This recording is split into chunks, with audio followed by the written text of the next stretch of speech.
500 জন মেয়ে পরীক্ষার্থীর মাঝে একা ছেলে, হলে ঢুকেই জ্ঞান হারালো ছাত্র।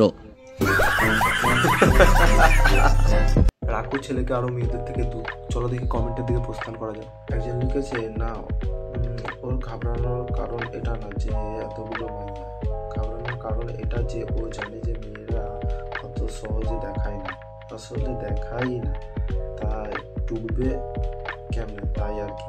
মেয়েরা টিফিন বক্স শেয়ার করবে কিন্তু অ্যান্সার কোনোদিনও শেয়ার করবে না। একজন লিখেছে ছেলেটা ভদ্র, তো সেই জন্য এমনটা হয়েছে। আর এটাই তো হচ্ছে সমস্যা, ভদ্র হলে হবে না। আর ভদ্র ছেলেদের কেউ পাত্তা দেয় না। পাত্তা দেবে কাদের? এক ঝাঁক মেয়ের মাঝখানে যে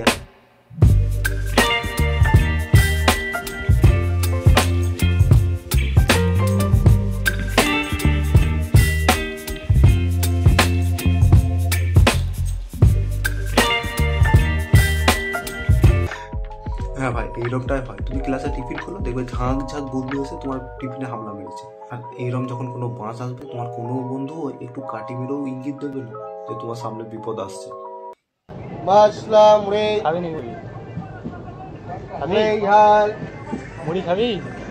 রক্ত খাবো দিবি,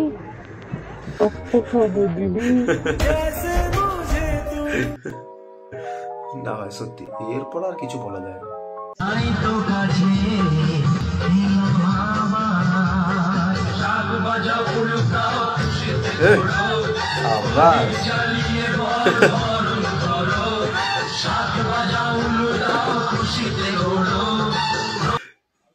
ভাই পা চলছে না তো কি হয়েছে? হাত আছে, হাত দিয়ে নাচ করবো।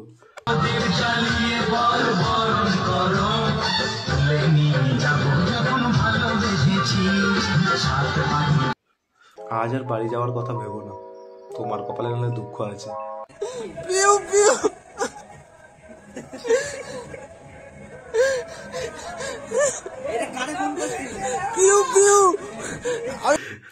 ব্যাকগ্রাউন্ডের মিউজিকটা দেখেছো? তেরা কাকা ও কাজল, খুব ভালোবাসি ওকে, আমি ওকে তারা রাখতে পারবো না মারা।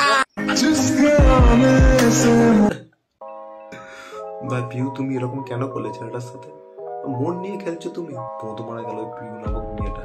পিউ নামে এবার যে কটা হারামি বন্ধু আছে সব সালা এদের এবার ট্যাগ করবে। আরে কি রে, তুই মেয়ে হয়ে সিগারেট খাচ্ছিস? দেখো, সিগারেটের পোতে দুটান দেওয়ার জন্য কি অপারেশন করে নুনু লাগাবো?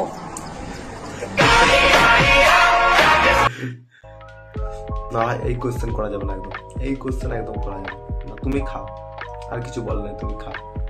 বলো কি করছো? ভাই ভাই ভাই মেয়েটাকে দেখ ভাই, তুই ভালো করে এসে আমি রিলেশনে আছি, এটা আমার একদম পছন্দ নয়। হ্যাঁ শোন, আমি 10-15 মিনিট পর ফোন করছি, ঠিক আছে? হ্যাঁ, গাড়ি করে ভাই এটা দেখলে স্কুল লাইফের কথা মনে পড়ে।